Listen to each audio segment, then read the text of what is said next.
Ronnie. I was gonna make a short, but there's no way I can make this short.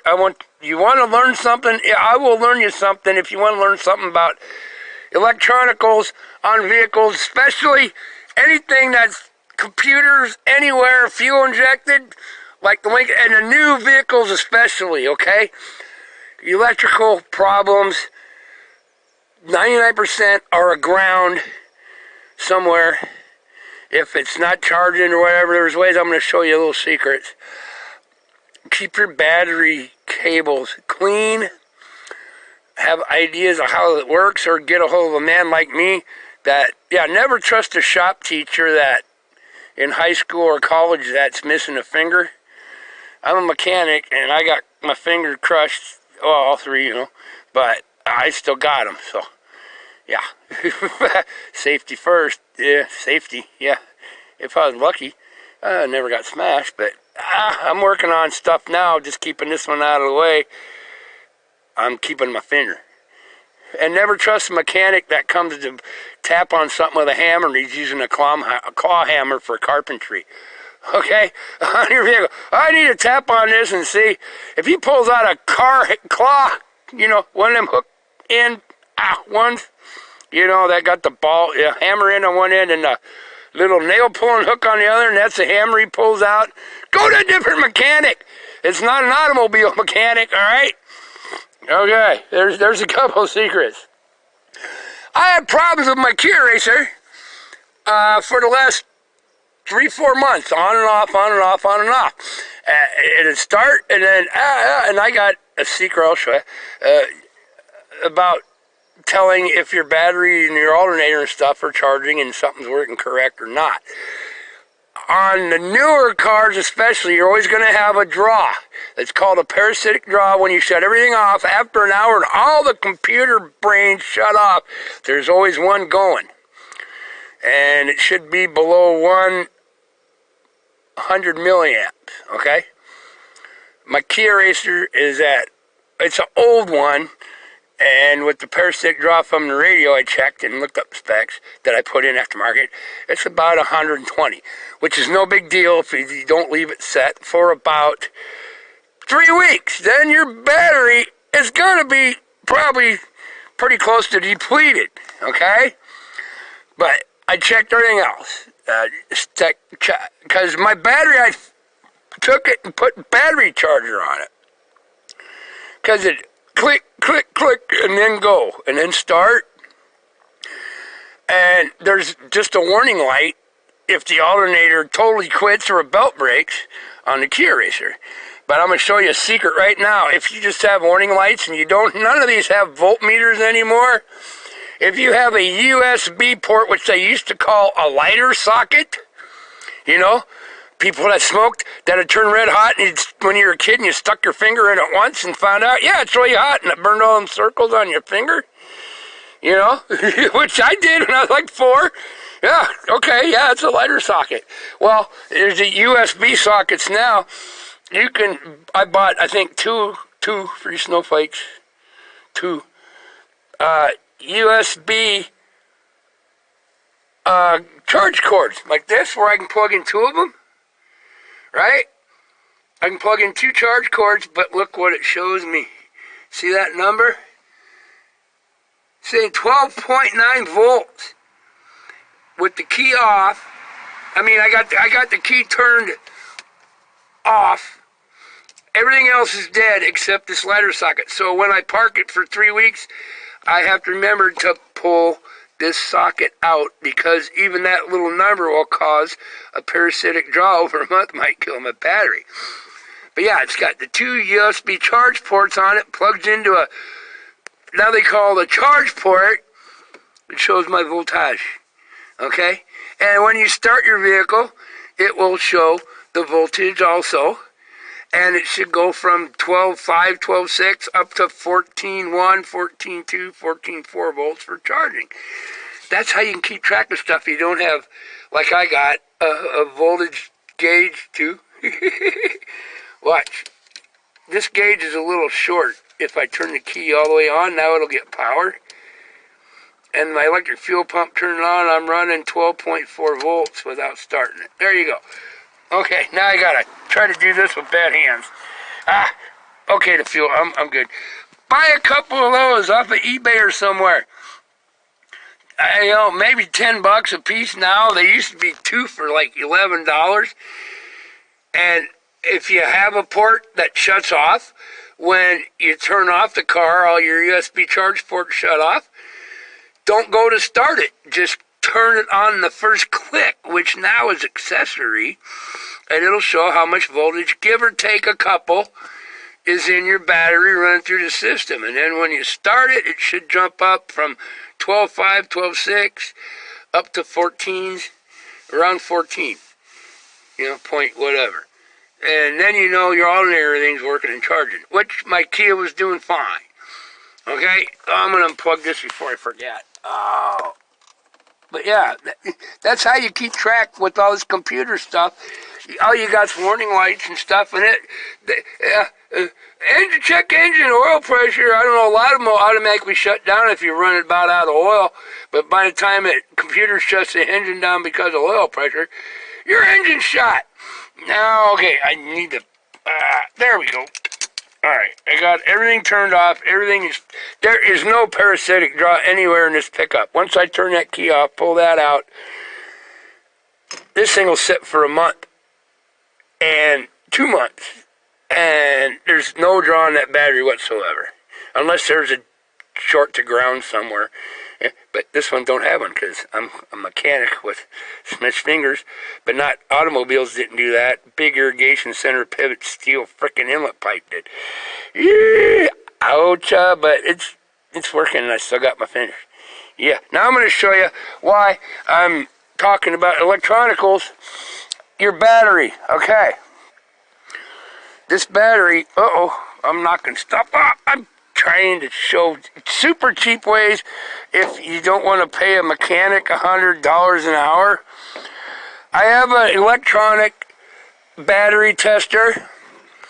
You can buy a good one off Amazon or eBay for $30, and considering a battery now is like 100 to 150 to 250. Not a bad idea if you like to tinker a little bit and you don't wipe your butt with $100 bills. Yeah, that's the way to go. I have an electronic tester. I would put it on this battery, unhook it from the car after it was fully charged off of a charger, and it would register it was fine by the cold cranking amps, 12 volt flooded. This is regular acid with the pop-off caps. It's got the caps and the holes, and it's not fiber mat, and it's not gel. But it's Walmart's top of the line. I'm not dogging Walmart. Flooded, lead acid, basically maintenance free, but you can add to it if you want to and check it. It's not sealed, okay? Top line battery, it's like 100 bills. And it says cold cranking amps. Right here, 750. That's cold cranking amps is below 32 degrees Fahrenheit, Frankenstein, which is 0 Cantonese for you people that are on the metric system. Or Canadian, both on them. 32 degrees Frankenstein is 0 centigrade or Celsius, which is 0 Cantonese in China and 0 Canadian. But it's like 75, 85 degrees. This battery is supposed to have 925 cold crankings amps at exactly 32 degrees Frankenstein. Okay? And everybody will punch in that. Most of them only have cold cranking amps, but now they're making them put at 32. And as the battery gets hotter, if it gets in the 90s, it's going to drop. From that 32 is the perfect condition. 32.1 degrees Frankenstein or 0.1 degrees centigrade or Canadian or Cantonese is perfect temperature for a battery. Just above freezing. Okay? And they'll test high. Well, everybody, on my electronical meter, I type in 750, punch it in, and test it. It says it's fine, but recharge. It says it's pulling like 700 cold cranking, and it's at 95% good battery yet. It's only a year old. Well, the computers will lie. Now, if you put in this number, the 925, it showed it was basically need to be recharged, and yeah, only had like 65% left. Well, this battery, I could charge it up to, 12.7, leave it for an hour, come back, it's down to 12.4. The minute I even turn on the key and the radio and the amplifier kicks on, just powers it up, and it's not even turned on, but the amp turns on, it would drop down to 12.2. The other day it went to 11.9 from 12.5. Like, yeah, okay. Probably a bad battery. You start, if I put a charger on every 3 days, it'll hang out for 3 days. But this is a 6 cell, 2.1 volts per cell. There's 3 holes here. 1, 2, 3. You can fill up. 1, 2, 3, 6.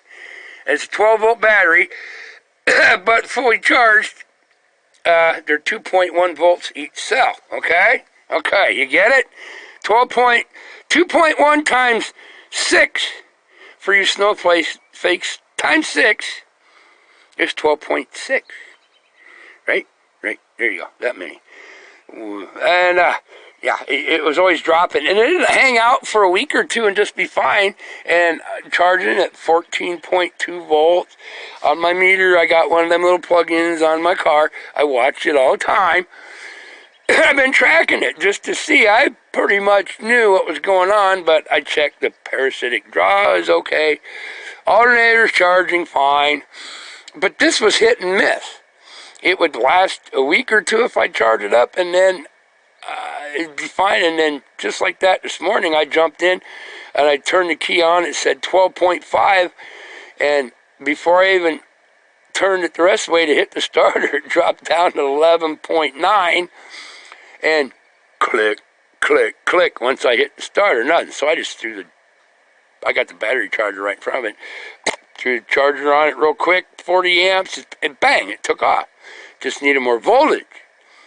It's got enough amps. It's still holding amps, but it's not having enough voltage to turn the starter and shit, which needs 12.6, 12.8 volts. You get down to 12.4, you basically got a dead flooded cell, or any automotive battery. If it's at 12.4, it's almost dead, okay?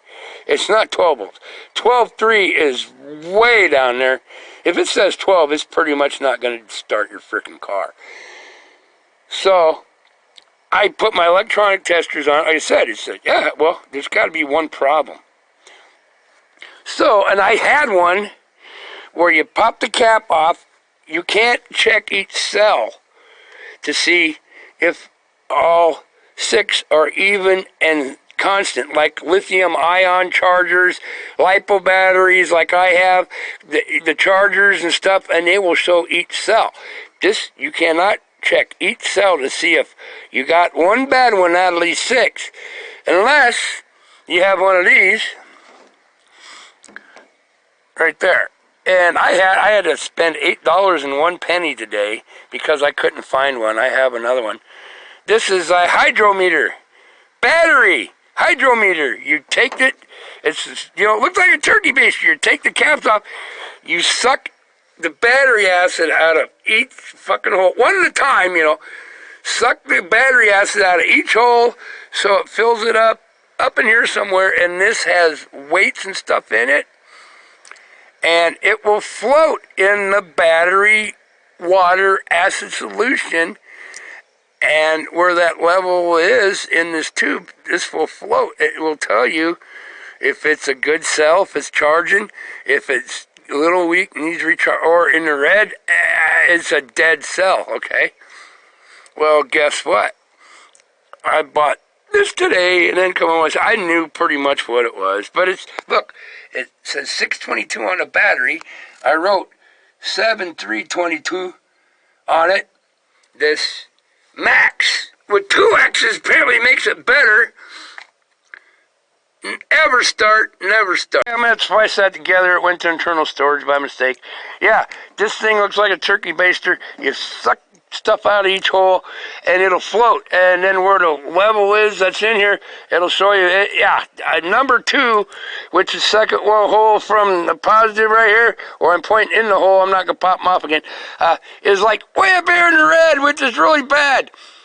Pacific gravity is crap. and it should be, and then so the other 5 were just barely in the white, and they should all be in the green because all that bad cell was drawing all the energy from the 5 other good ones. So it's specific gravity with squat, which, yeah, it's mechanic jokes. Specific gravity, yeah, just like Fahrenheit instead of Frankenstein, and, you know, yeah. So it's got a dead cell right here. But yeah, I've had better luck with the cheapest Walmart batteries you can buy. So I got this out of Kia Racer. It's going back to Walmart tomorrow. It's 2-year replacement. It didn't even make it 6 months, and it started acting up in the spring. So there you go. Yeah, if you want to play hydrometer, the only way you can check a 12-volt battery if you can open it. All right, and the computer-controlled battery checkers or carbon pile ones cannot check each cell. Okay, so that's one downfall of buying a totally enclosed battery. You got to watch your gauges, and if it's charging and it goes dead in an hour and a half, or next morning after you parked it, it won't start again, your battery's probably junk, okay? But these older ones that you can get into, you can check it. Yeah, that's got one bad cell, so I'm good for warranty, no problem. All right, peace, love, have a heart, God's bless, I'll be back. Yeah, if you watch, learn you something cool. Or find you a mechanic that knows what they're doing. As I played around with it, I had a pretty good idea after 20 minutes of checking everything, it was batteria. But it kept hitting this and hit and miss. But, and my electronic one said it just needs a recharge. And the carbon power one said, it's fine, just recharge it. Well, it was just charged, so I knew. I just played around a while to make sure. All right, I love you. I'll be back. Hope you find it interesting. If not, watch my shorts. They're pretty cool. I love you. Take care. God bless. I'll be back. Ciao.